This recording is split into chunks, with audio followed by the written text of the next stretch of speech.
CPM നേതാവായിരുന്ന KV പീതാംബരന്റെ അനുസ്മരണ ദിനം ആചരിച്ചു. നാട്ടിക ഏരിയ കമ്മിറ്റിയുടെ നേതൃത്വത്തിൽ മുഴുവൻ ബ്രാഞ്ചുകളിലും പതാക ഉയർത്തി പുഷ്പാർച്ചന നടത്തി. തുടർന്ന് KV പീതാംബരന്റെ വസതിക്ക് സമീപമുള്ള സ്മൃതി മണ്ഡപത്തിൽ പുഷ്പാർച്ചനയും നടന്നു. വൈകിട്ട് CPM Nattika area committee office ഹാളിൽ നടന്ന അനുസ്മരണ പൊതുസമ്മേളനം ജില്ലാ സെക്രട്ടറി KV അബ്ദുൽ ഖാദർ ഉദ്ഘാടനം ചെയ്തു. ഏരിയ കമ്മിറ്റി അംഗം അഡ്വക്കേറ്റ് VK ജ്യോതിപ്രകാശ് അധ്യക്ഷനായി. Area secretary MA Haris Babu, നേതാക്കളായ PM Ahmed, KA Vishwambharan, KR Sita, പീതാംബരന്റെ ഭാര്യ സരസു തുടങ്ങിയവർ സംസാരിച്ചു.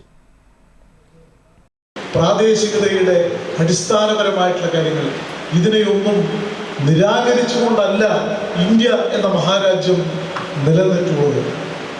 ആ വൈവിധ്യങ്ങളുടെ ഏകത്വമാണ് ഈ രാജ്യത്തിൻ്റെ ഏറ്റവും വലിയ കരുത്തായിട്ടുള്ളത്.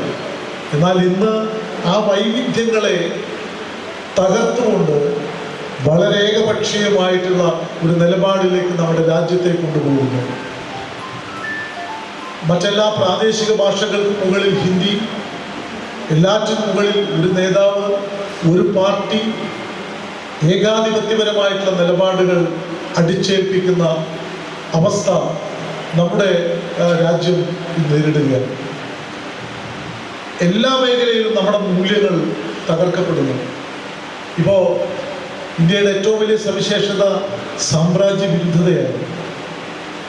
ബ്രിട്ടീഷ് ആധിപത്യത്തിനെതിരായിട്ടുള്ള പോരാട്ടത്തിലൂടെ നാം നേടിയ ഈ സ്വാതന്ത്ര്യം, ആ സ്വാതന്ത്ര്യത്തിൻ്റെ ഏറ്റവും വലിയ സവിശേഷത ഇമ്പീരിയലിസത്തിനെതിരെ നാം ഉയർത്തിപ്പിടിച്ച സമീപനങ്ങളായിരുന്നു.